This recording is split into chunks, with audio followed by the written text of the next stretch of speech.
So you've used astrology to support their fertility and help them to get pregnant. Absolutely. Amazing. They can have a spontaneous ovulation if they are intimate when the sun and moon are in the same phase as what the sun and moon were in their natal chart. And this is why so many women go, I don't know how I got pregnant. It was nowhere near around my ovulation. Or I was bleeding when we were intimate and I fell pregnant. How did that happen? And so we can have a spontaneous ovulation that's outside of the biological ovulation. Oh. And that is visible in the astrology chart and supporting so many women with their fertility around that. My guest today is a doctor of traditional Chinese medicine, a university lecturer, evolutionary astrologer, works with women in rites of passage. Please welcome Vanessa Strauss. Hi, Vanessa. Hi, Pete. I had Barmer virus, cytomegalovirus, Coxsackie virus and COVID, Yes. all within months of each other, Yes, and that's when you came to me. plus mould Plus mould. in my Yeah. second Saturn return. Like this was just the perfect storm. And with your second Saturn return, your Saturn is conjunct Pluto in the first house. So it really does relate to the physical body as well. And that there's this sort of like deep death underworld feeling to it. So the second Saturn return is already a difficult enough time as it is, and a real call for maturing. But when we have Pluto there at the same time, this is really, it's that there's limitations that come through for our maturity and our growth, but it requires going through the underworld, so to speak, so that there really is a phoenix rising from the ashes, that there is this metamorphosis of where you are irrecognisable to who you were prior to this transit. Right, so Pluto's like the destroyer and rebirth, and because it's in the first house, so that's the house of self. Yes. So it's the destruction and reconstruction of self. So it is like a Yes. phoenix rising from the ashes. And yeah, that's how it felt. Like it felt like a death and rebirth, what I went through, because it was an extended period of time.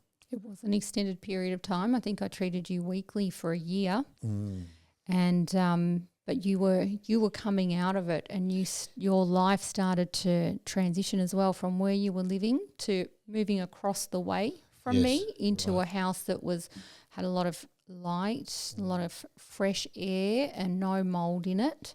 You had committed to a long-term relationship as well, and you committed to your health for a year. You committed to showing up for your health. And when I met you, I recall you saying that your self-care was not a strong point in your life. For sure. And I didn't know what self-care was. I just knew what other care was.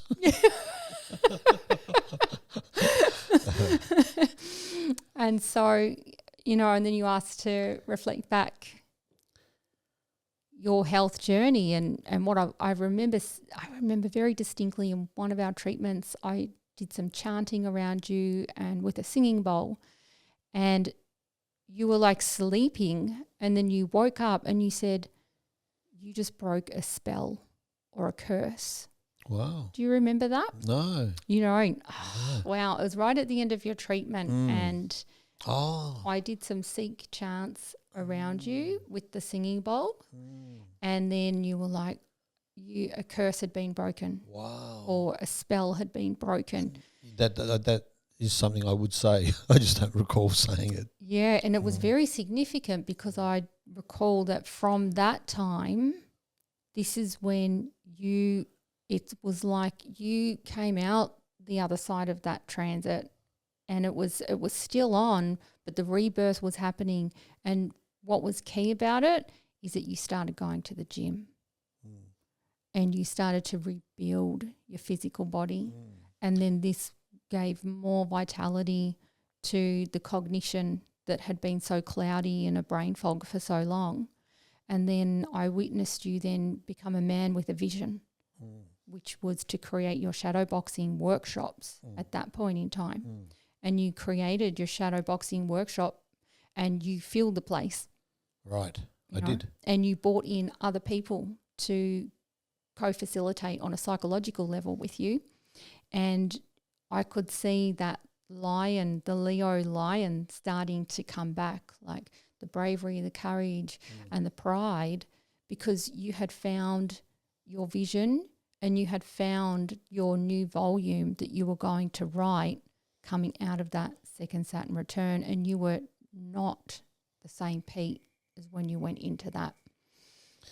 Yeah, it was truly. I remember my first Saturn return at 29, and my understanding of this, and I'm really only quite a novice astrologer, is that the first Saturn return is a transformation, but it's kind of out there in the world. So that's when I left to go live in California for 10 years. Was right on my first Saturn return, and then the second Saturn return is more of an inward journey. And for me, it was like, certainly a death and a rebirth. And it put me in touch for the first time with my mortality. So prior to my second Saturn return, I'd never thought of death, even though I'm a nurse and have worked and held people while they're dying. My own personal death was never a subject of contemplation at all. But when my second Saturn return hit at 58, it was all about morbidity and death. A little bit of the backstory. So I was living by a creek in the rainforest, very damp, dark. The canopy would cover the sun. You might get an hour of sunlight a day. And it was around my second Saturn return. It was during COVID lockdown.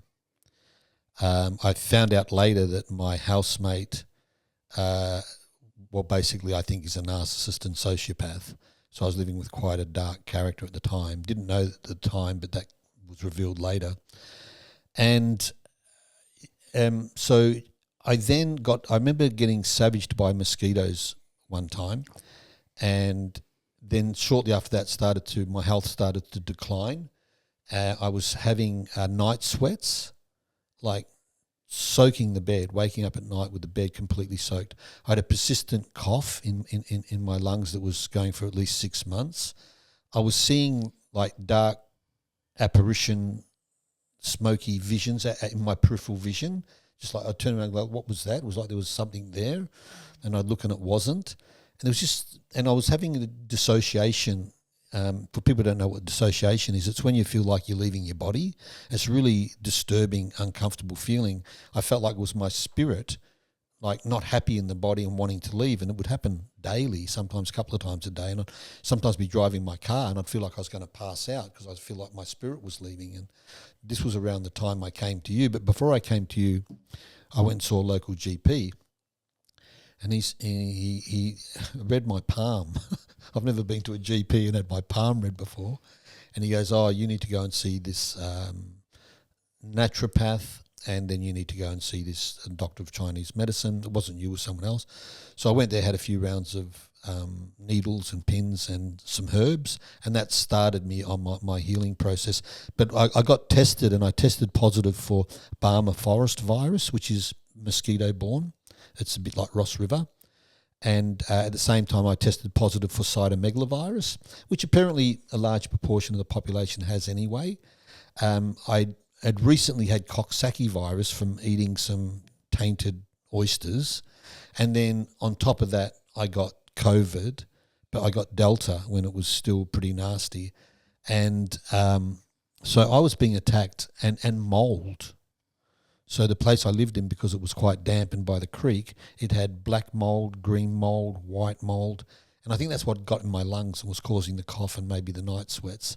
And so I was in a bad way and in really bad shape. And then my mood, and around that time, I was writing my trauma course, my trauma therapy course. And so I was reading and writing a lot about trauma.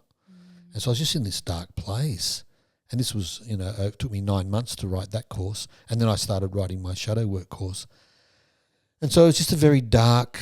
Now, goo, when I went to see the first acupuncturist, she said, she just looked at me and said, you've got goo syndrome. I'm like, what's that? She goes, well, guru. I'm like, yeah, guru. She goes, yeah, well, that means from the dark to the light. Goo is dark and ru is light. So you've got the dark syndrome. I'm like, what's that? She says, well, it's associated with damp, dark, cold, decomposition, death, and dark spirits. I'm like, that's what I've got. And so you would have come across goo syndrome because you're a doctor of Chinese medicine. And Have I got it right? Is that kind of what? Is it a spiritual, physical, psychological? Like, is it?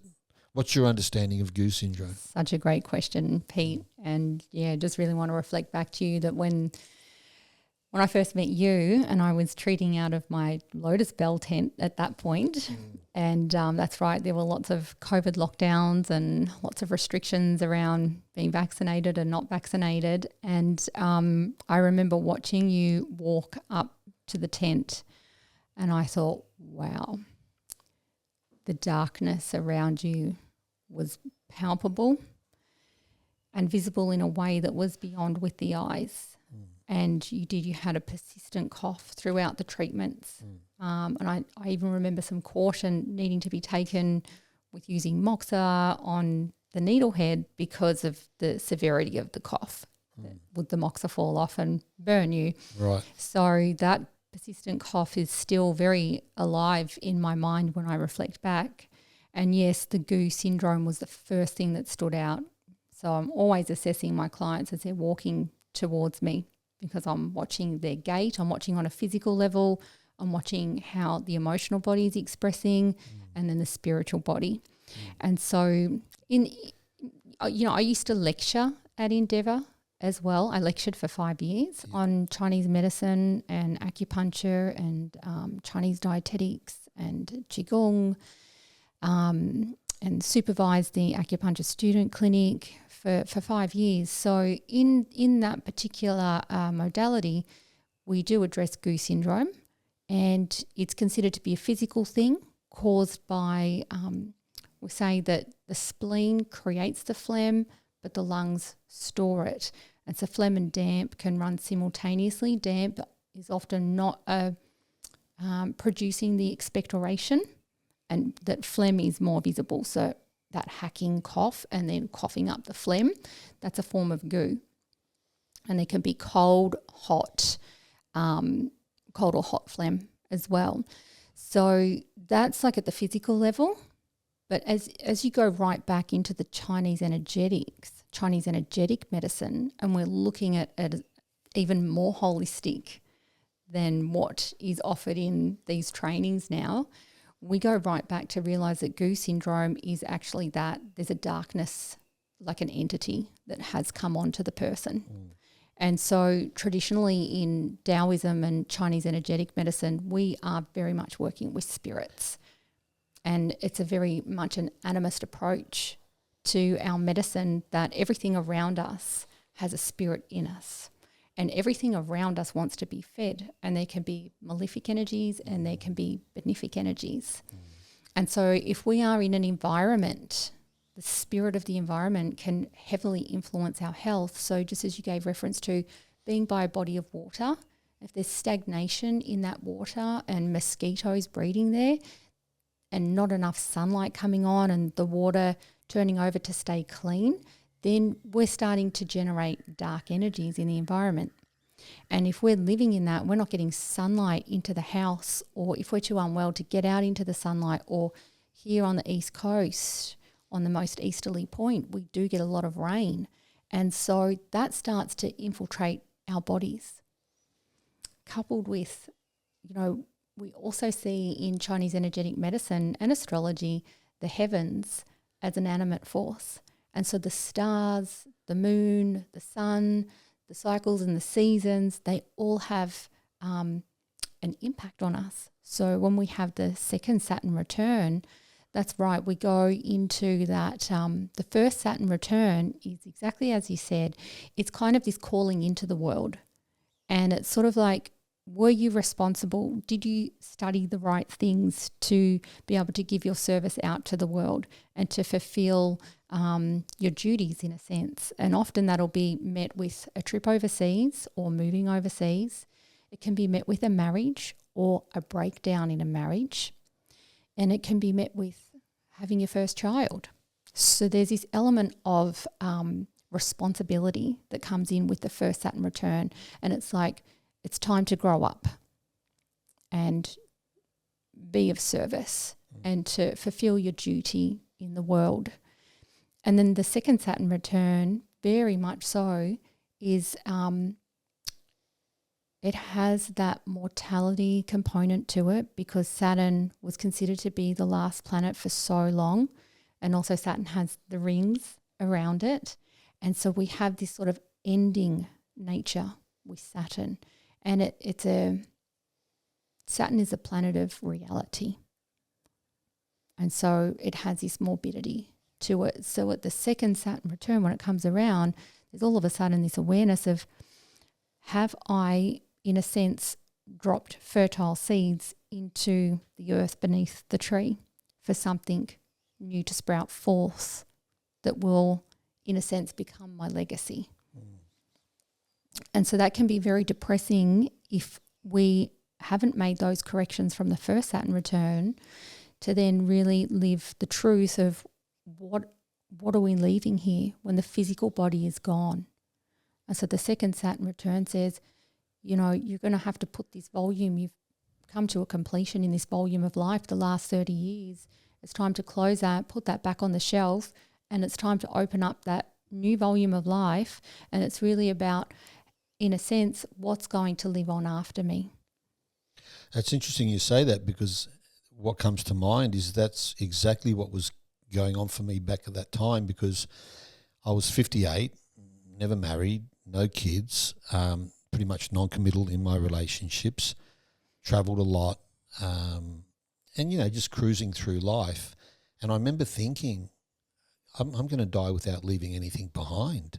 What have I created? I haven't really created much. I'm sure I've worked, but it's not like I'm an artist and I've created great works of art, or haven't created a business or anything really, or children or a family. And so I remember thinking that quite clearly around that time. And that's when I thought, I was, I'd been doing the trauma work, but I was really interested in shadow work. I thought I need to create a business around teaching people about shadow work. And so I got to work doing that.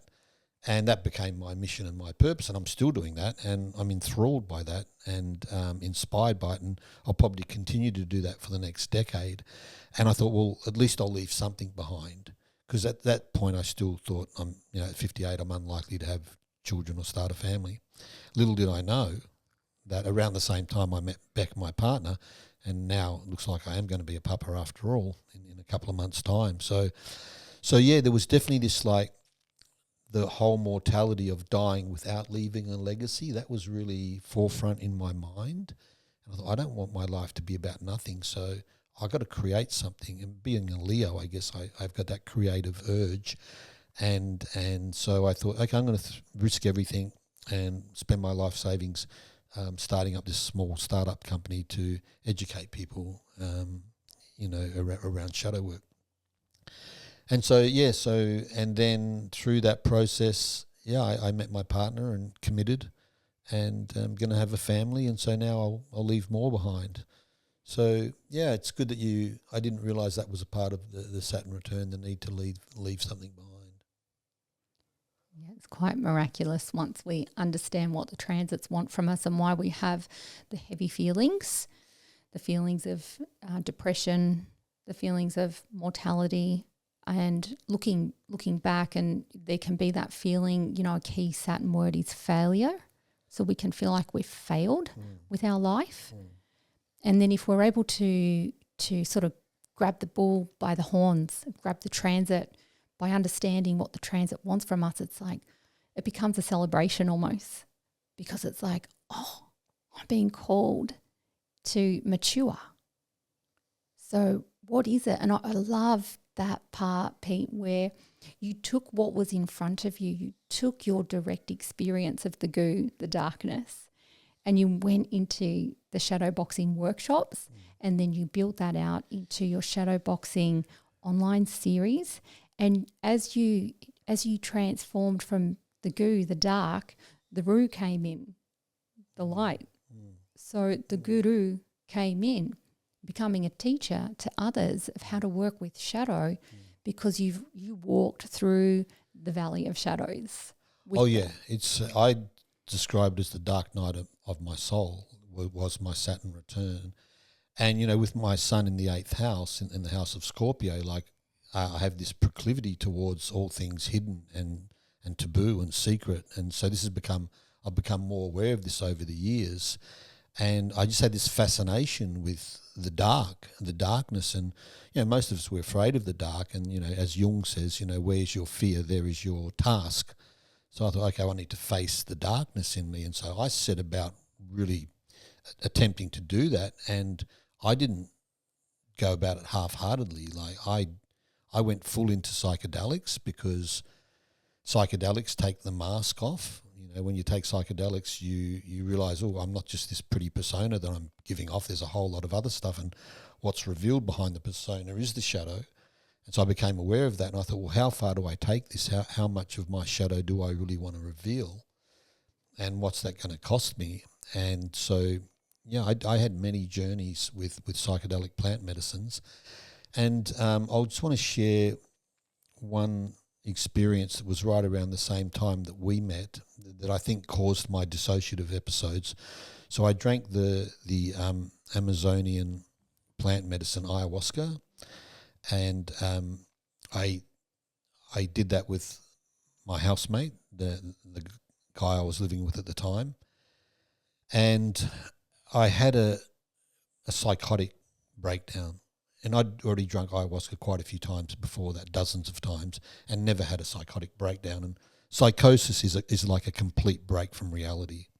So normally if you have a psychedelic experience, you still know you're fine and that you're just having an experience, and that when the medicine wears off, the experience will wear off.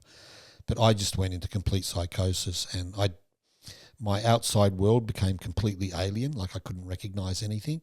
But not only that, my internal world became alien, so I couldn't even recognise my own identity, personality, thoughts. It didn't seem like it was me at all, but there was still a being here, just not me. And then it was like this invisible shield came between my internal world and my external world, and the download I got was, you're now cut off from reality forever. And that was the message, and it was painful to say the least. I thought, fuck, I've done it. I've sent myself crazy. And it produced what I now know to be what they call ontological shock. So ontology is the study of being. So ontological shock is when you have this experience of shock from going from one way of being to another way of being. That's completely 180 degrees in an instant. So I went from sane to insane in an instant. And that sent my system into, fight or flight. I actually remember almost feeling my adrenals squeezing cortisol and adrenaline into my body to fight this threat. It was an existential threat, to my sanity, and I didn't know I was going to come out of that. And for about 6 hours, I was in the most stressed state of my life. And I was so glad when finally the medicine started to wear off. I noticed that the beginning of the psychosis was starting to let off, and I started to have the first glimpses of the possibility of sanity returning. I was so relieved, and I laid on the floor for hours just shaking from all the adrenaline. And so anyway, that ontological shock, I think, really, damaged, it really confronted my system, but physical, emotional, psychological, but also spiritual. I think my spiritual body had been assaulted, and at the time, I had all sorts of ideas and belief systems that I'd been attacked by. You had talked about entities, and I thought, oh, that's it. I shouldn't have gone into this realm, and this dark entity's attacked me. And I was already interested in shadow work and wanting to confront the darkness anyway. Now I'm fully in it and not wanting it at all. And so for quite a long time, I thought I was being messed with by an external entity. I no longer believe that, but at the time I did. And around that time, a year after, I read a book by Mircea Eliade. He's wrote a book on shamanism. I think he's Hungarian. Professor of theology or something, comparative religion, but he's the world's leading expert he went all around the world exploring all the different shamanic traditions and writing about it. And in his book he says that in shamanic traditions, the medicine man takes the medicine to see the illness in the people in the village. And when I read that, I thought back and I thought, that guy that I was living with, who I drank that medicine with, I was seeing his psychosis. It wasn't my psychosis. And turns out later, like even a year beyond that, this guy's personality gets revealed in the community that really not a very pleasant character at all. And turns out maybe narcissistic and sociopathic. But I didn't know that at the time. So looking back, I was able to recognise that, yeah, it wasn't necessarily my insanity or my craziness, but maybe I was seeing the craziness around me. And then that set up that ontological shock and psychosis was what precipitated the ongoing dissociative episodes. And by the time I was seeing you, I'd already been having these dissociative episodes daily for at least a year. And I think they went on for a little while. And then eventually they stopped. Well, I recall when you came to me and you shared that with me, this dissociative quality and how much it was scaring you. And the ontological shock, I recall telling you the story of Urushimataro, which is a Japanese myth, which is exactly about that. Like there's a lost connection between the world that once was during your absence. And I told you this story that really demonstrates the magic of the other world, which is where our plant medicines can take us at times, pleasant or unpleasant. And we're seeing this other world, like the veil is thinned, and how you'd had a deep love and reverence for this medicine, and then it felt like nature had turned against you. Oh, yeah. And that you had become fearful of nature. And nature was your God. That was what you told me. Nature was your God, and that you felt that God or nature had turned on you. And so there was this disconnect between your physical body and your spirit, and there was, in a sense, a spiritual disillusionment. And yes. Exactly like what you said at the time is that you're seeing the entities around you, and the mind can process that as your own. But there's so many things around us wanting to feed off us. And if we are taking medicine or in an environment where there's some really dark energies, we may interpret that as ourselves or as others. But nonetheless, there is that energy around, and that was with you when I met you, and it was strong. And I recall one particular session with you, aside from telling you that myth, which I felt like sharing that myth with you instantly connected us. And I think you almost cried because you felt like I could see the soul of you and your deep love for these experiences, that then now there was a mistrust, a betrayal, feeling like it had almost taken your life, and that you hadn't fully come back and you didn't know how to get back in. And so as an acupuncturist, you know, we treat so much more than just the physical. Of course, we're addressing your persistent cough and the long COVID, but an emotional and spiritual level, particularly for me, is where I really love to work at with people, because I see all of that as one and the whole. And so I shared the myth with you about Urushimataro, who was a wonderful fisherman, and all the villagers used to say to his parents, you know, Urushimataro needs to be careful if he keeps going out past the reef. But his parents weren't worried. They said, oh, he's strong and he's vital and he's agile and he's a great fisherman. He always came back with his nets full. He knows exactly what he's doing. And they weren't worried.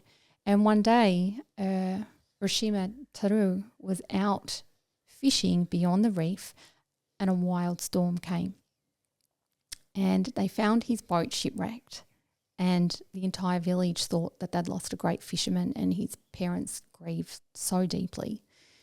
Urushimataro ended up being washed up on a shore of an island, and a turtle came up to him, and the turtle spoke to him, and he said, do you remember me? One time you were pulling in your nets from the sea, and I was just a little baby tortoise then, and I said, please have mercy on me. Put me back to the sea. I have a long life to live. And you had a kind heart and you set me free. I am that turtle. Let me take you home. And so Urushimataro, without question, climbed up on the turtle's back. And the turtle said, do you mind if we just take a detour? And Urushimataro didn't ask any questions. He just said, yeah, sure. And down, they went down, down, down into the depths of the sea to where the emperor of the sea lived with his beautiful princess daughter. And as they went down, they started to go past the most beautiful coloured coral you'd ever seen. And as they arrived at the underwater castle, the walls were lined with rainbow fish scales. And Urushimataro was bedazzled with the beauty of this underworld ecology. And the turtle said, just sit here and wait. As he didn't ask any questions. And the turtle went off and got the princess and brought the princess back. And she was so radiant. When Urushimataro's eyes rested up on her, he could think of nothing else. And she came up and she said, thank you. Thank you so much for rescuing our turtle all those years ago.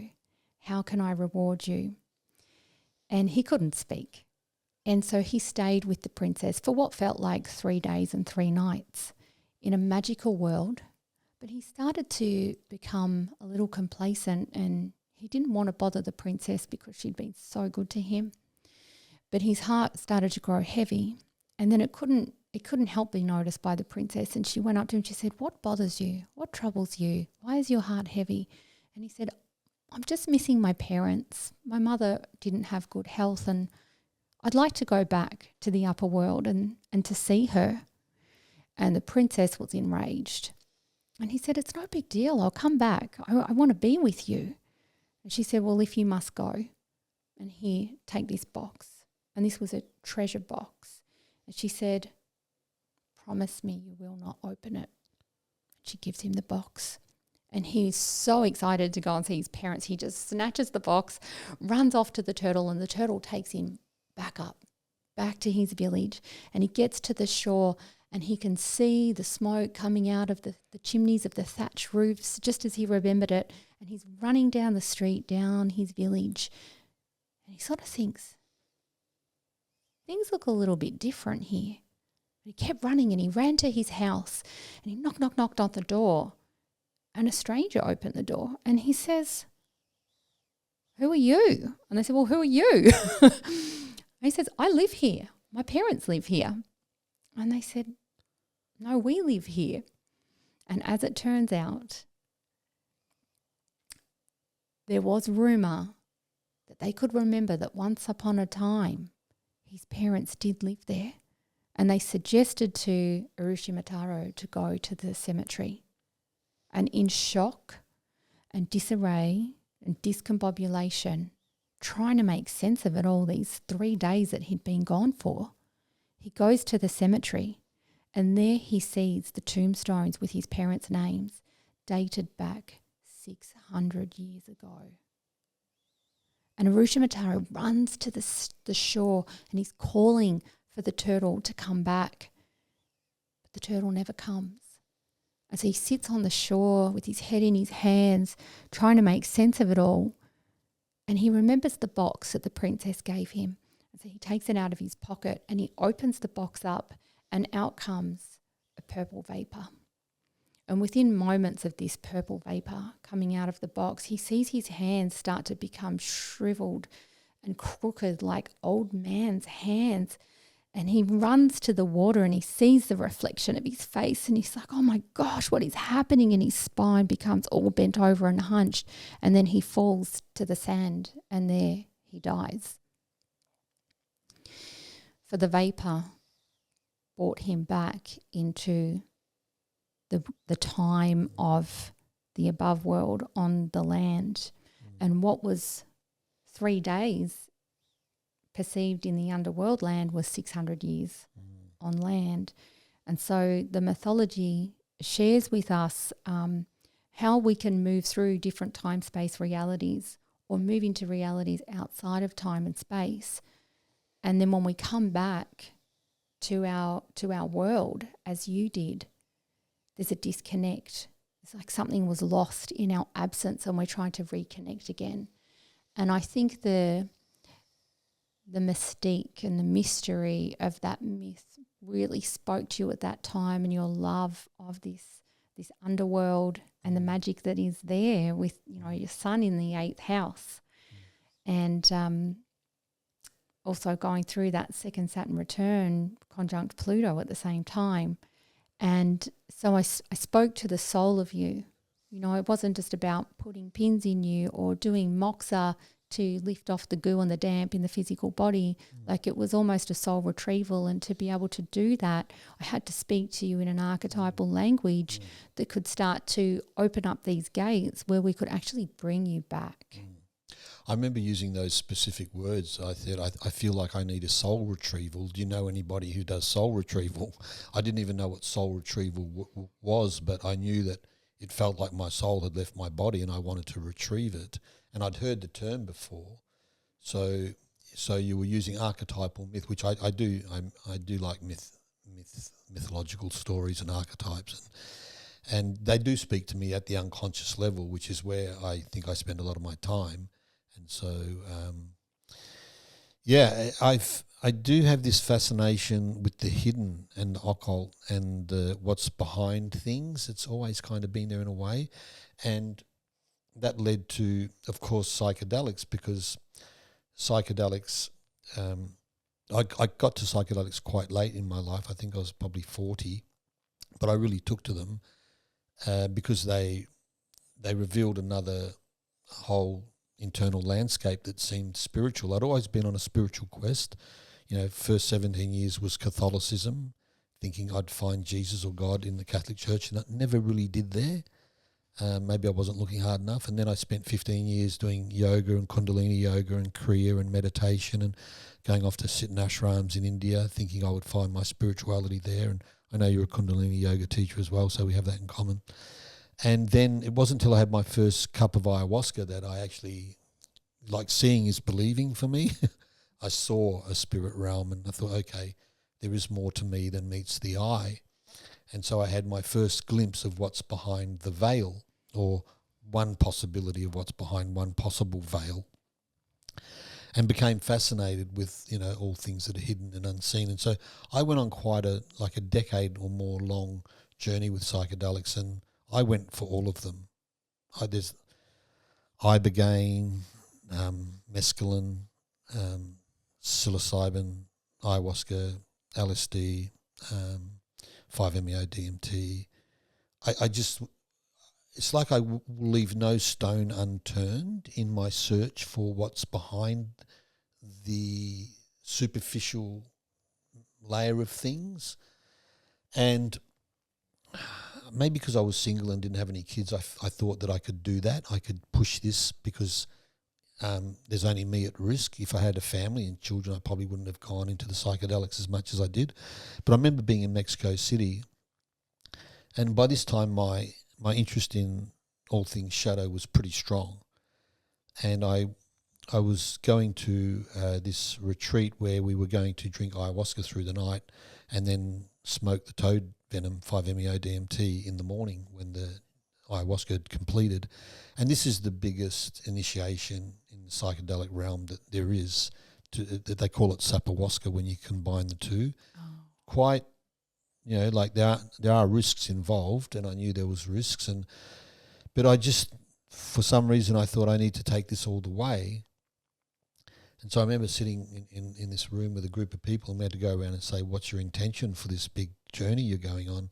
And I said, you know, I want to face the dark night of my soul. Yeah, like I want to face the darkness in my heart in its full Kali Hindu goddess destruction, death and mayhem. Give it to me, both barrels, and don't spare me. That was my intention. Yeah.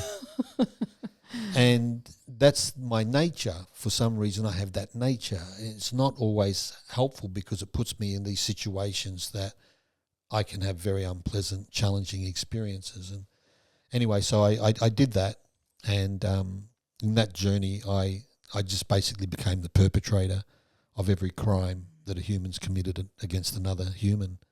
You know, I was Attila the Hun, I was Mao Zedong, I was Hitler, I was Stalin. Went into the whole collective unconscious. Absolutely. And I experienced the the darkness in the heart of man. You know, Alexander Solzhenitsyn says that the line between good and evil runs through the heart of every man, and it's kind of what I got to see, and that really ramped up my understanding of shadow. And so you know, I spent the next couple of years after that doing deep dive into without psychedelics, just in the waking state and contemplation and meditation, looking at all those things about me that are dark and potentially evil and hidden and sinister, and cleaned it all up. Like, I integrated a lot of that, and I saw where that was messing with my life and causing me to make poor decisions and choices. And so my life turned around considerably since I met you in the last 4 years, and I'm in way better health. I've given up all my bad habits and my addictions. I've given up my non-committal lifestyle. I'm in a committed relationship, going to become a papa, and so much has changed. And so yeah, it was really a dark night of the soul, and you've been really instrumental in walking me through that. And I couldn't have done it without you, because I needed somebody. And I remember the first time I met you, I can feel myself tearing up now. I remember sharing with you what I was going through, and I remember feeling heard and seen and felt. And I'm like, oh, okay, I'm in the company of someone special, where I can now give my body over to someone who can see what I'm going through and may know what to do about it. And so it was a very vulnerable time in my life. And so, yeah, I'm very grateful for you, for your skill and your gift of Chinese medicine, the gift of sight, the gift of myth and storytelling, and also the way you nourished and supported my physical body. Like, it was, yeah, like I don't know where I'd be now had I not had that experience. So thank you for all that you've given to me and my partner. You've worked with my partner extensively and really helped her.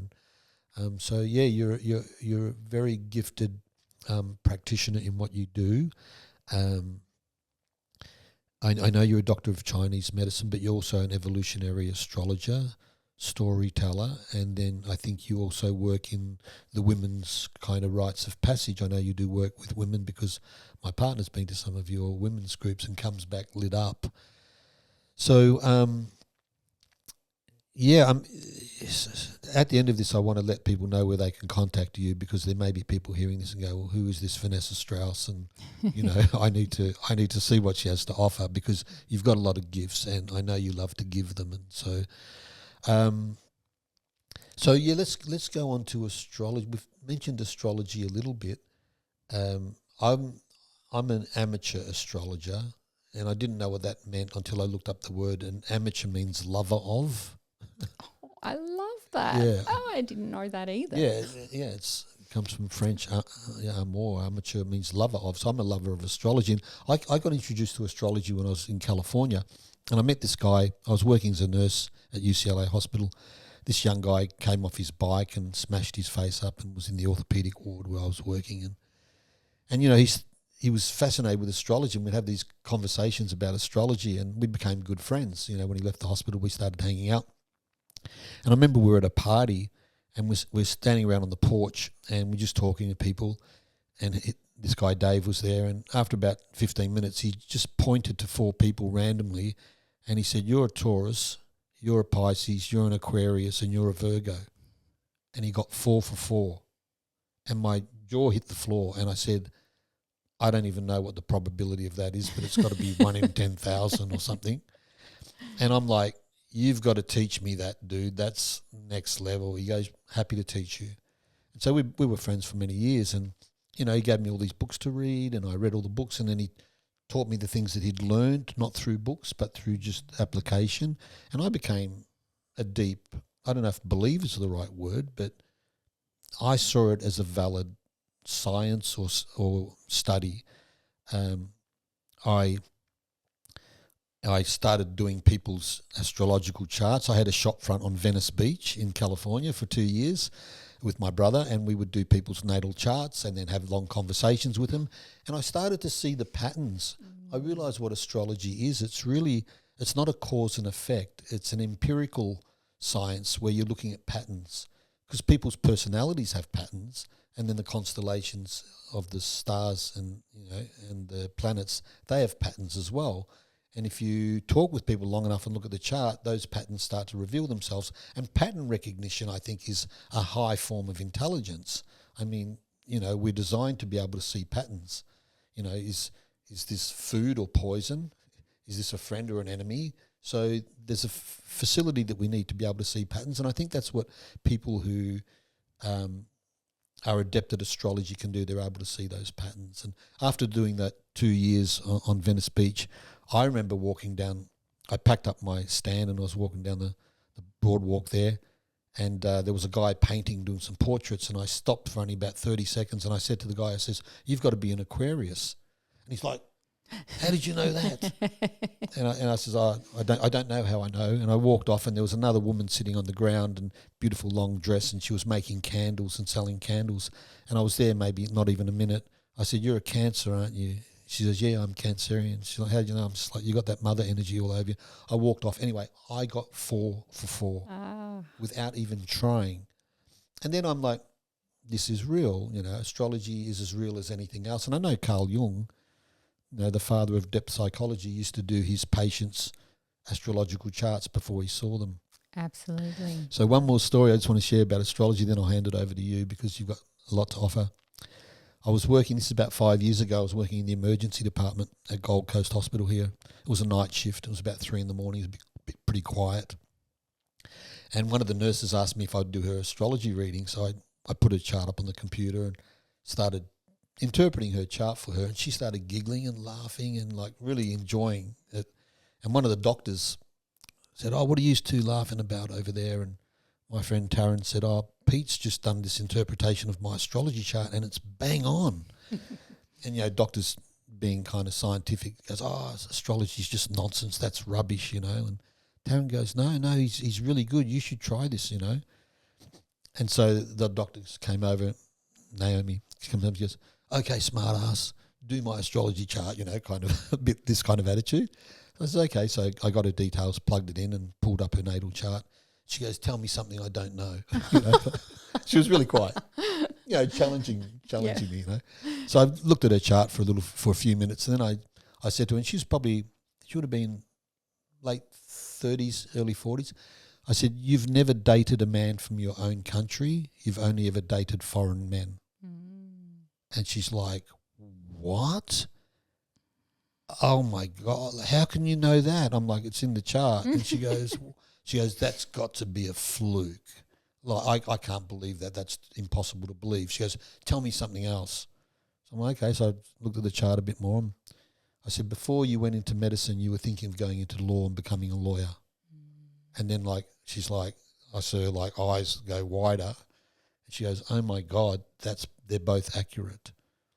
She goes, "We need to talk more." I said, No, we don't. So I said, "You don't believe in astrology. There's no point in talking." So, you're one of the most intuitive,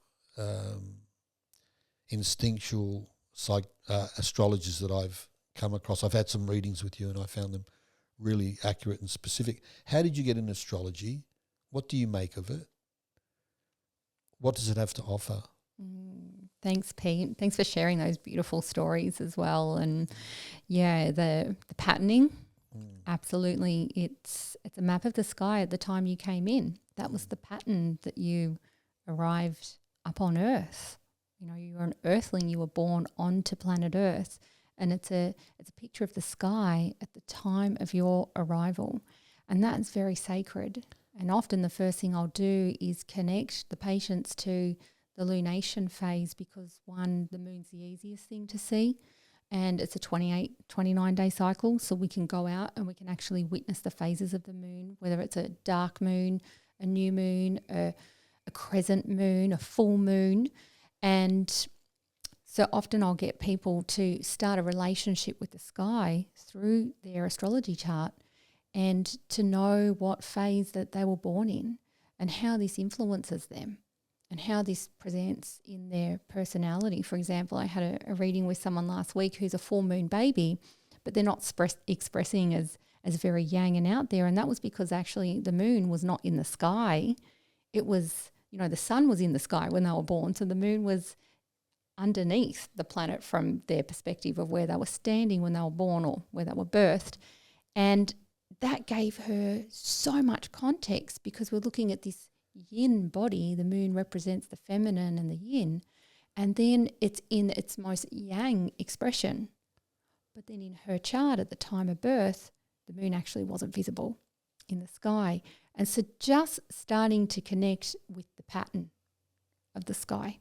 And we can actually do people's fertility based on their lunation pattern of when they were born, that they can have a spontaneous ovulation if they are intimate when the sun and moon are in the same phase as what the sun and moon were in their natal chart.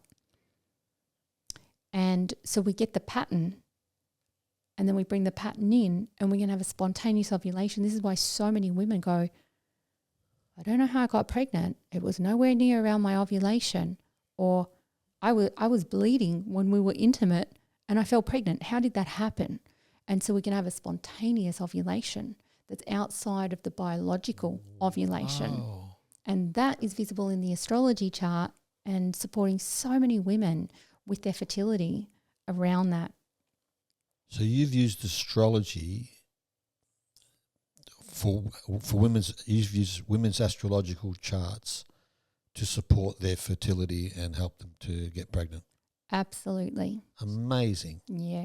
This is news to me. Wow. Did you do that with me and my partner? because we got pregnant the first time we tried. Yeah, and we did some treatments as well for I know both you and Rambeck for definitely preparing for that. supported her fertility with your Chinese medicine skills. Yes. Yeah. Interesting, I think that Beck asked you to do a reading around baby's arrival, what day baby might arrive, and you had a few ideas based on the chart. I thought that was interesting. I want to share something about Beck and I came and saw you, it must be about 9 months ago or something, and we were having a bit of conflict in our relationship, and it was something that was really like a thorn in my side, and I'm like, oh, this is unusual because we normally get along really great. What's this irritation I'm feeling? And I'm an extrovert person. I'm out there in the world. I've got my projects. I'm busy. I get up at 4:30. I leave the house by 5:30. Come back at 6 or 7, and and sometimes Beck's still sitting in the same chair she was when I left, and she's just a real homebody, and spends a lot of time at home and seems to love it. And I'm out and about and socialising, and I go to parties and things like that. And I thought something wrong with my partner. She just spends all her time at home, and that's where I went with it in my head, as though there's something wrong with her, And it was certainly causing me irritation because I thought she needed to be another way and that she needed to get out more and socialise more, and that this is not good for her to isolate and everything. And it was causing conflict and I said, why don't we go and see Vanessa and do an astrology reading, like compare our charts and things. And I remember sitting down with you and you pointed out, and as soon as I saw it, I knew that she has Taurus in the moon and Taurus in Venus. And I knew enough to know that that's a homebody. And she's an introvert. So she's an introvert. And that made the hugest difference, because once I saw that and then you confirmed that, I'm like, I can relax now. Beck just loves being at home. That's her thing. That's her happy place, her sanctuary. She doesn't need to be out in the world socialising and doing all the things. She can do little bits of that, but she's happiest at home. And so I was able to let that go, that there's anything wrong with her, and it just cleared up a whole lot of aggravation. Yeah, it's so powerful when we can not only learn our own charts and see our own archetypal nature, and then we can assess, am I playing out the sunny side of the hill or the shady side of the hill? Mm. So every zodiac sign and every planet and every house has got like a healthy expression and a distorted expression. And so first of all, just learning your natal chart will help you see your archetypal characteristics and then what they look like distorted and what they look like embodied. And so you can do a lot of self-development, like Carl Jung said, by learning the astrology chart or being able to read the astrology chart of your own clients. You can knock off the first 4 years of psychotherapy. Wow. Which can often be the hardest because you've got to get through all the blocks. And so the astrology wheel can take you straight into it. And sometimes people will be like, no, I don't identify with that. It's in the shadows. And so a good astrologer will sit there and pull things up in you to then help you see, oh my gosh, I have been acting this out. I didn't even realize. No, because it's in the shadows. And so we might be looking at where the Black Moon Lilith placement is and really getting a feel, where is your shadow and how are you going to project that onto other people instead of owning it in yourself.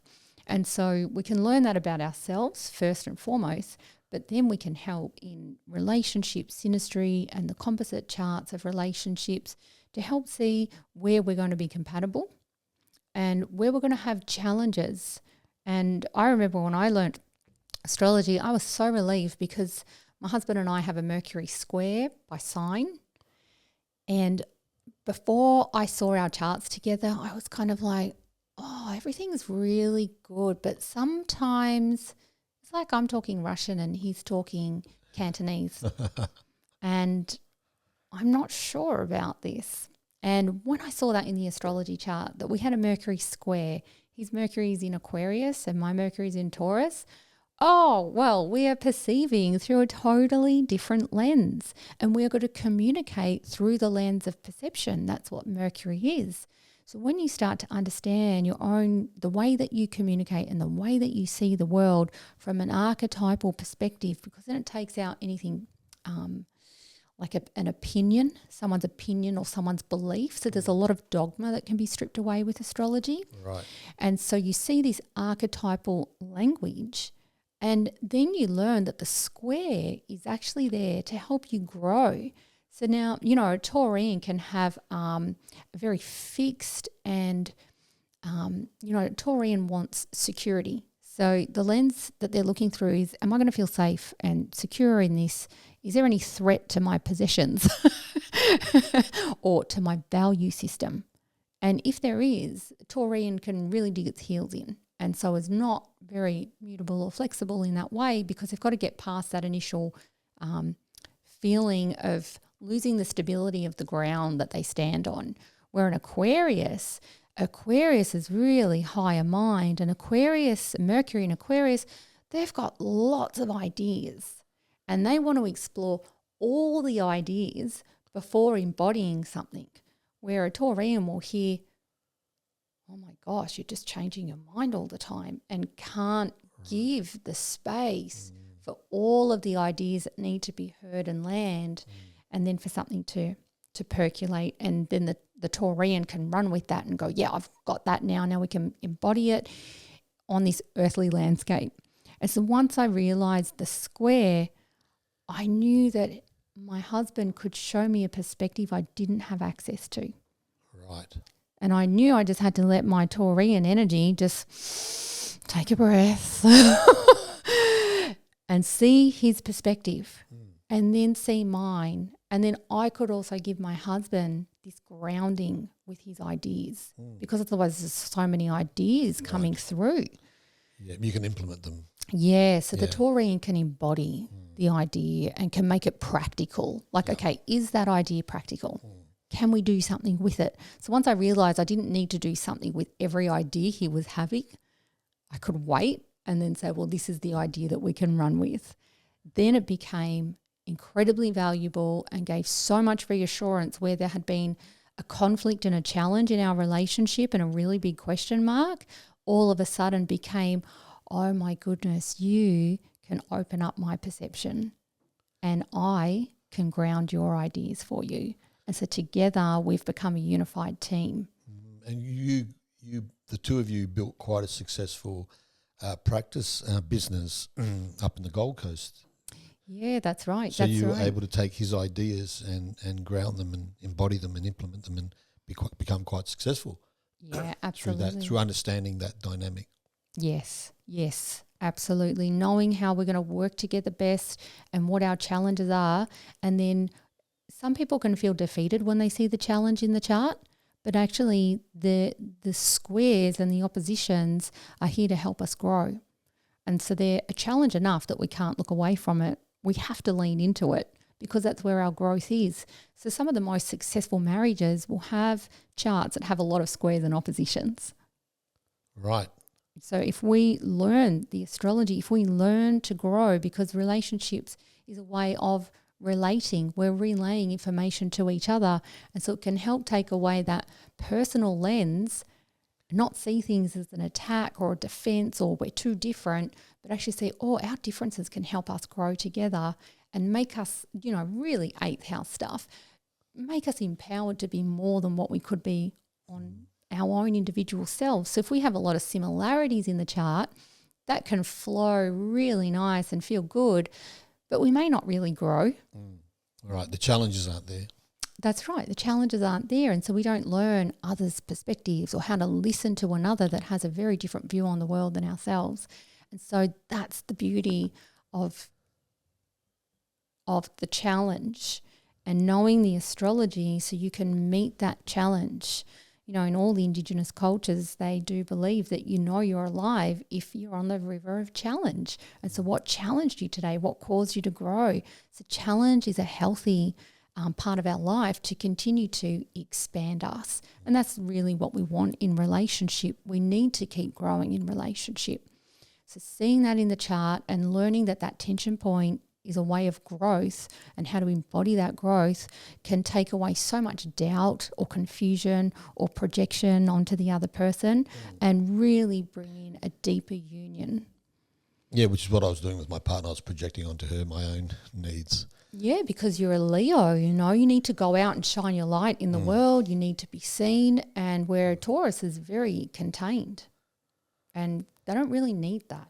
I remember Beck said to me one time, you like to be the centre of attention. And I was like horrified. I'm like, no, I don't. I got really defensive and dismissive of it because, I see people who want to be the centre of attention as being kind of vain or arrogant or whatever. And so, but because I've done enough shadow work, I caught myself. I thought, oh, I'm a little bit too prickly around that comment about being the centre of attention. And then I knew that, this might be a bit of my shadow that I don't want to look at and own, like a blind spot in me. And so I was sat with that for a while. I thought, yeah, maybe sometimes I want to be the centre of attention. But when she first said it to me, I was completely rejected it. And so, yeah, Leo's, in astrology, in the limelight or on the stage and don't mind being the centre of attention. And so I accept that sometimes I don't mind being the centre of attention, though maybe not always, because I can also be quite shy. Yeah, well, Leo is actually the center of attention. That's right. It can be the performer. It can be about being on the stage, but it's also about participating and showing up in daily life. And it's also, Leo is a leader. Leo is a king. And so we can have a king that has a healthy heart and is thinking about the people of the community to create an environment and a landscape that is abundant and flourishing through healthy leadership. So you need to be seen as the king, or you can have a king that just wants to be seen like the emperor's new clothes. And he just wants to be king because he gets to wear all these beautiful clothing and for everyone to see him and wave at everyone, and he's missing the idea of the leadership. And so that's where you could have been rejecting that claim of needing to be the spotlight, because I wouldn't say that you walk out as the peacock, look at me, but I would say with Sun in the 8th house, this is a leader, and this is a leader in the occult, in the shadow realms, in the taboo. And also that, what you said earlier on, Pete, is looking for the depth of things. So it's not superficial. This is a leader that's not superficial. This is a leader that's going to take you into the depths to see what the bottom line is. And that's what 8th house themes want. It wants the bottom line.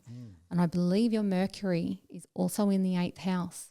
So you're going to be perceiving things as, I need to see the bottom line, which is why I think you dove so deep into the psychedelics, so much deeper than many other people would, not just because you didn't have those other worldly responsibilities, but because by nature you're going to look for the depth. and you are not afraid to go to the depths. That's very much an 8th house theme. It's like, I want to die so I can be reborn. Well, that was certainly my experience. I do actually have a jacket with a peacock on the back of it. I don't wear it very often, maybe once a year. You mentioned the word archetype, and it's a beautiful word, and I actually had to look it up a few months ago. I thought I knew what it meant, but I was surprised. It actually means original pattern. And our astrology chart, our natal chart, like you say, it's the pattern in the sky when you come in. I've heard it referred to as your blueprint. Yeah. So your natal chart is your blueprint. And so maybe it's helpful to know our blueprint, as it is an archetype. It's an original pattern of like who we may be, in this existential experience. And then, in shadow work, archetypes, I look at archetypes in terms of some patterns of my shadow. Like I even name certain shadow aspects. I'll give them like a character, like Shifty Pete or, Lecherous Lenny, or, there's different hidden parts of me that I'm like, who's that? And where did he come from? And what does he want? And then I'm also interested in archetypes because I think they help inform me, on my journey through life, and particularly in men's work. They talk about, the lover, the magician, the warrior, and the king. And I've done some work with Mankind Project using those archetypes and looking at those archetypal patterns in me as a man, and am I weak in one of those areas, or do I need to do work in some of those areas? I had a guest on my podcast recently, John Callanan, and we talked quite a bit about men's rites of passage.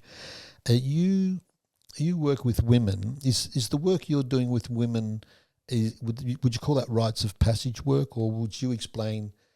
I know what rites of passage is as a man because I've done some of that work. I've always just thought that for women, their rites of passage are kind of biological because, they go through menses and then they have all these guys hounding them and they've got to fend that off. And then they might get pregnant and then they might have a child and they have to raise that child and then they have menopause. Seems like for a woman it's kind of mapped out in the biology, whereas men have to go off and create havoc or chaos in order to find their rites of passage. So could you, I don't know if that's even a question, but what could you offer in terms of giving me and maybe the audience some understanding of women's rites of passage? Yes, it's such a beautiful reflection point. And I think, firstly, I just want to acknowledge the area that we live in here in Byron Bay. And there are many men's groups around. And it is so wonderful that we have this for our men, because we don't have those earlier age initiations for them. We don't have the opportunity for them to go out and hunt, and how to bring the sacred into, that level of, in a sense, tracking and the hunt and the violence. But how do we bring sacredness into the violence if we're tracking an animal for 9 hours and then we finally capture that animal? I mean, in the true initiation rites, you would have to become that animal, and then you're going to kill something that you became. Wow. And so that we realise that food has offered itself to the community. And so the death becomes sacred, and it's done in a sacred way in comparison to how we're possibly killing animals now for our dinner every day. And most families don't have that awareness to sit down and take a moment just to be aware of where the food has come from, what it took for that animal to come to you and to nourish you. And so I think that's a really important part of the men's rites, is to learn that, so that there can be this expression of the Mars energy and the warrior in this healthy way that can go out and have the capacity to do that. But there's a sacredness in it, just like the traditional Indigenous of America, the Native American Indians, and how they would, as a community, pray before they'd go for the buffalo hunt. And then they knew that buffalo would offer themselves. And so for us women, it's true. There's a mapping out of our biology that often gives our initiations. And an initiation, in my understanding, it's a life and death experience where there's a part of us that dies so something else can live. So very much the onset of menses is that for a woman. It's the death of the child and she's becoming a woman. And then we have the birth itself, which is a tremendous initiation process for a woman. And there's a death process and the maiden dies to become the mother. And then the menopause is that crossing the crone line, as Dr. Clarissa Pinkola-Estes would say, a Jungian analysis. And we cross the crone line, and it's in Chinese medicine that really relates to the energy of the uterus actually from being a reproductive energy in the uterus moves up into the heart. Oh. So there's actually a movement of energy within our own meridian system.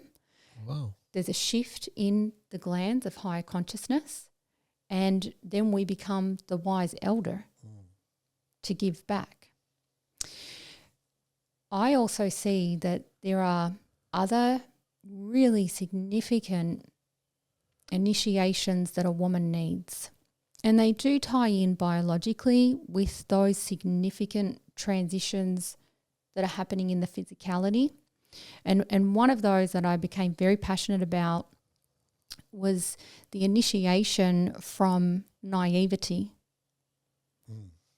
and to awaken into, I guess, in a sense, it does align with that biological shift from the child into the woman.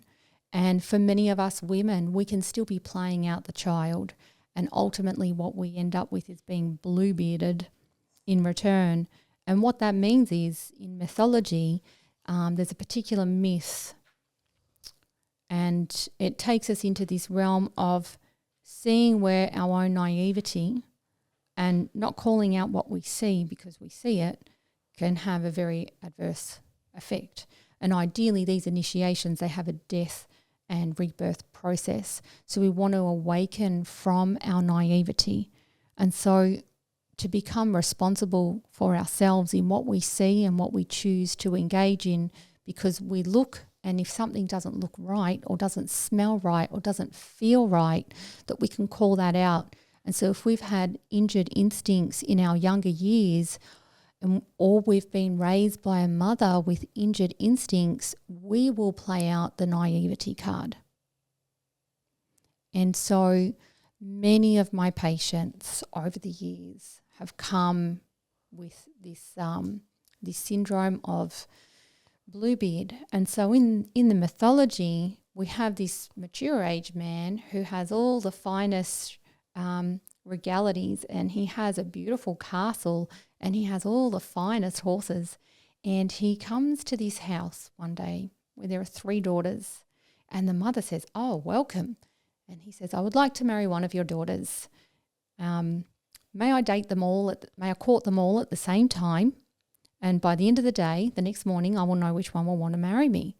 And she's bedazzled by Bluebeard's affluence and presentation of wealth and his manner of speech. And she says, "Of course, come back tomorrow and we shall go on a picnic."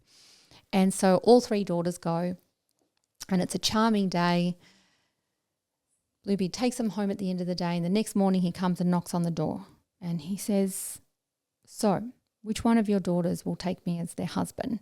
And the mother, she looks at the eldest daughter and she says, "Eldest daughter, what do you think of Bluebeard?" And she says, "Well, it is true. I mean, Bluebeard does have a magnificent castle, and he spoke the most fluent poetry and was very charming, but his beard's blue."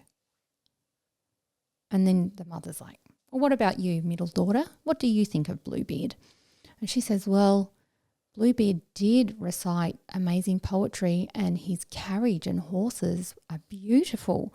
And the way that his frills come out through his cuffs, and he's very refined. But I'm not sure about that Bluebeard." And the mother says, "Well, youngest daughter, what do you think about Bluebeard?" And the youngest daughter says, "Oh my gosh, did you hear how amazing those little bells on the horses' tails in the braids, how amazing they sounded? And you know those cupcakes that we had on the picnic? Bluebeard made them himself. They tasted absolutely delicious. And, his beard's not that blue, is it? Yeah, I will marry you, Bluebeard."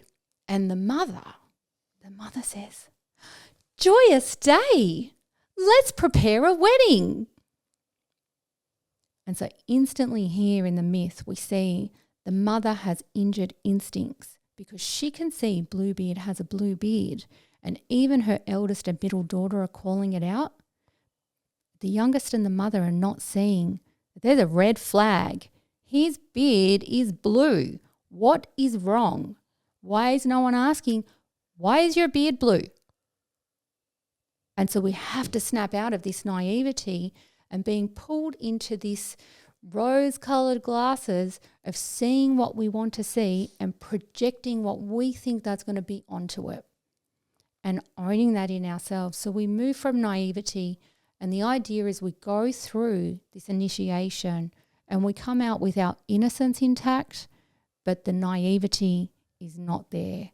And so it repairs our instincts, the instinctual nature. And so I've found that many, many women, they can be 70, they can be 45, they can have 4 children, they can have no children, they can be 18. And the naivety that is out there in the culture for the woman, there's been no initiation. And I even recall when I read the Bluebeard story myself, the first time I just slammed the book shut and pushed it away. And I was like, oh my God. I knew. And that was when I was pregnant with my first child. And I was like, holy moly. And all of a sudden there were so many events in my life that went through my head. And I thought, oh my God, that was when I didn't call out the Bluebeard. Oh my gosh. And instantly I could start to take responsibility and accountability for where I had been. I chose to be naive, but I didn't know I was being naive because I'd had no education around naivety whatsoever. And there were some heavy prices in my life for that naivety. And so it's one of the things I absolutely relish is guiding women through their astrology if they've got Bluebeard archetypes, and that we need to move that naivety through them, and so that they can not be causing so much pain. Because what happens later in the story is that she goes to live with Bluebeard. They're married. She goes to live with Bluebeard. Everything looks amazing. And he says, "Wife, work has called me away. I'm going to leave you with the keys of my castle. And I want you to explore all the rooms and the quarters of my castle, every key, and invite your sisters while I'm away so you're not lonely. Talk to Chef. Chef will prepare you all the meals and have a wonderful time. But wife, you see this little key here? Don't use that key, okay? Oh, yes, sir. I will not use that key." And so Bluebeard is off, and in come the sisters. And the 3 of them have such a grand time exploring all the chambers of Bluebeard's castle. And when they've exhausted every key, the sisters say, "What's this little key for?" And the sisters are representing a Gemini archetype. Be curious. We need to be curious. We need to ask questions. And this is really important because we've got Venus just about to start her new star point in Gemini. So it's be curious. Ask more questions. You know, you said earlier on you were curious with psychedelics. How deep could you go? Well, Mercury in the 8th house, that's a bottomless pit. So the sisters come in and they're an antagonist, and they say to her, you know, they're waking her up out of her naivety, what does Bluebeard not want you to see? She says, "Oh, no, Bluebeard's not like that. Why would you think that?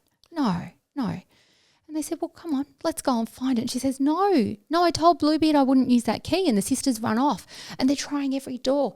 And then none of the doors open. And then all of a sudden they remember the cellar.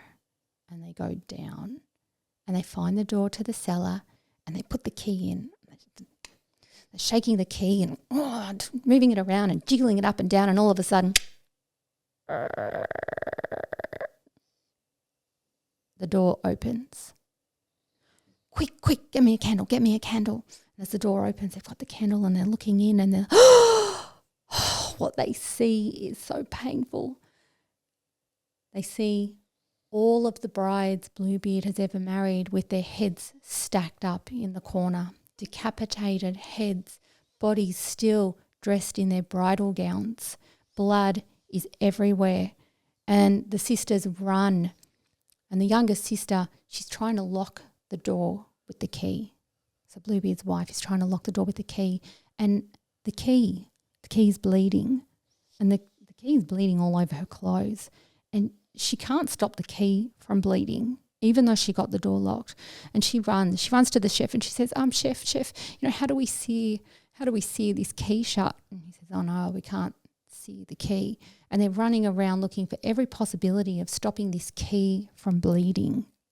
The life force is being drained. And she ends up running upstairs to her wardrobe, and she opens the wardrobe and throws the key up the back as far as she could. She shuts the door and she turns around, and covered in blood, she says, we will speak of this to no one. So she's just seen dead, decapitated women in the cellar in their bridal attire, and she's still wanting to pretend everything is okay. How many women do you know that just want to pretend everything is okay and not call it out? It's a remarkable story, and your ability to remember all the bits of the story is remarkable. It's a total. What I heard in that is something that I've not seen in this light before. Is that I think the ultimate initiation for men and women is to integrate the shadow. Because until we've looked in the dark, we are kind of innocent and naive. And you see people, spiritual bypassing, virtue signaling, trying to present their perfect persona off in the public as that, I'm this, perfect version of myself.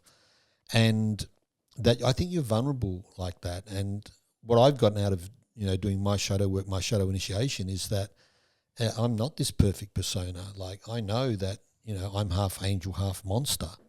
Those decapitated heads, and bodies, that's in all of us. Yeah. And until we can really own the darkness in us, then we can't really own the light. Yeah. We're back to Guru, from the dark to the light. And this Jung is very clear about this. Yes. The only way to the light is through the dark. Yes. And so if we're just staying in that innocence and that naivety and not moving beyond that into the belly of the beast, the dark night of the soul, the innermost cave, unless we go in there and face the darkness with us and integrate it into a wholesome personality, then we are this kind of vulnerable, naive, in the worst sense of the word, naive, and so... Yeah, and so how do we do that with our children? I mean, through storytelling. Is that a story you would tell to a child with decapitated heads and bodies and bleed? Maybe it is. Maybe at what age are kids ready to? And, we've got a lot of our stories that, we tell kids have got monsters and things in them. And I think why we have those in our stories is because, whether we know it or not, unconsciously we're wanting to prepare our kids for the fact that the world has malevolence in there. And most of our stories and myths and fables and things it's the hero story. There's a hero and there's a villain. I suggest to people that they're both you. Yes. You're the hero and the villain. And that's why sometimes we can watch like maybe one of these Marvel superhero movies, and we identify as much with the villain as we do with the superhero. I think it's speaking to our unconscious mind, part of that archetype. And so I think that what you're pointing at there through your story and through myth and me through shadow work is that ultimately that initiation that we all must take, or we don't must, but I think it's there to be taken, should you choose to, is to face the darkness in your heart and to own that and integrate it. And I've done a lot of that work, and it's not, although it's been difficult and challenging, I think I'm much happier with the man I've become through having done that work than the ignorant version of me, 10 years prior to doing this work. So yeah, I think that's true for both sexes, male and female. And you're seeing that these women who are innocent and naive are vulnerable. They're vulnerable, but also another part of it that's so important is that sort of like you said in the hero's journey, you're the hero and you're the villain, and you actually have to look at that. And in this mythology, what it teaches us is that naivety will attract a predator. Yeah, correct. And so if we're going to be naive, we're feeding the predator aspect of our own psychology. So we can be hurt by our own naivety, but we can also be a predator and not even see it. Yeah. And that can be a hard one for people to swallow. And so we look at that, if that's prevalent in the archetypal matrix of someone's chart, then we look at the bluebeard. Or sometimes I've had patients ring me and say, oh my God, I've just been bluebearded, and they have discovered some really dark, sinister energy like the decapitated women's heads in the basement in their relationship because things were going on under their nose and they were not aware. And it's sort of like, yeah, when we get a disillusionment like that, it is so derailing. And the lesson, all of life has lessons for us to keep growing. So if we're vulnerable to this dynamic, the lesson is to open the shrewd eye of the wolf and to not just pretend through rose-coloured glasses this isn't going to happen again because I found a different man, I found a better man. Because often we'll just keep attracting the same thing until we look at it in its shadow and its light and call it in for integration and become aware of it with what is this in me? Yeah. How can this be alive in me? Yeah, I think that, I've worked with couples in my coaching practice, and couples will come to me and it will become obvious at some point that the woman's a victim of a narcissist, and, I recognise the narcissistic traits in their partner. And once the narcissist knows I'm onto them, they don't come back for any more sessions, and I spend the rest of the time helping the woman put herself back together because she's been gaslit for the last few years. And so that innocence and that naivety will attract the predatory and narcissistic malevolent types that, like you say, like to feed on that. And this is why I think shadow work has a lot to offer as an initiation, because if you can see the monster in you, you're more likely to be able to see the monster in others. Yeah. And if you can't, I used to be this way, and I've got a friend who's this way currently. I never used to believe in evil. I never saw evil, even though I was maybe the victim of, certainly violence as a young kid. I never saw it as evil. I just saw that there was consciousness and then unconsciousness. So they're not evil, they're just unconscious. If they knew better, they wouldn't be evil.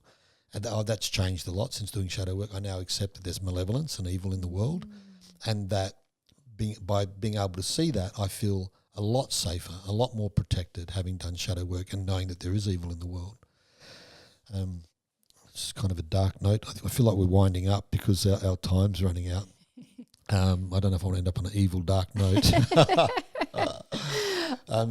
We covered Gu syndrome and guru from the dark to the light. I remember seeing your beautiful gong, your Chinese gong, because you also work with sound and as a healing modality, and it had two kanji or Japanese symbols on there, and I asked you what were they, and you said, that's Gu and Ru.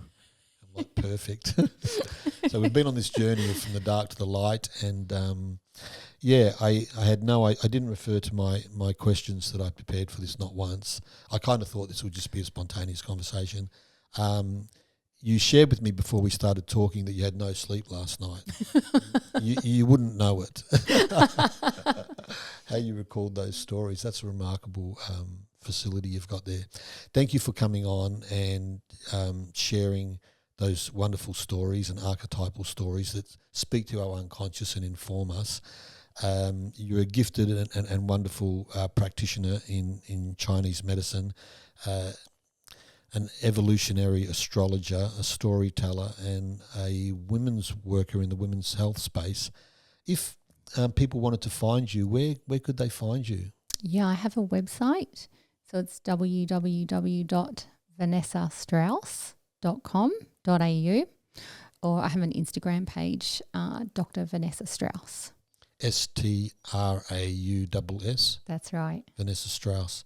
I'm so glad I found you, and if anybody's looking for those that skill set and those gifts, I'm sure you have room on your books. I know you're very busy, but you could always squeeze someone else in. Always happy to work with people, Pete. It's a blessing. So it is, isn't it? It's a privilege. Thank you so much for coming on. It's been a delight, and I'd love to have you back on sometime. Thank you so much, Pete. It's been such a joy to have this conversation today. Thank you. Awesome. You're welcome.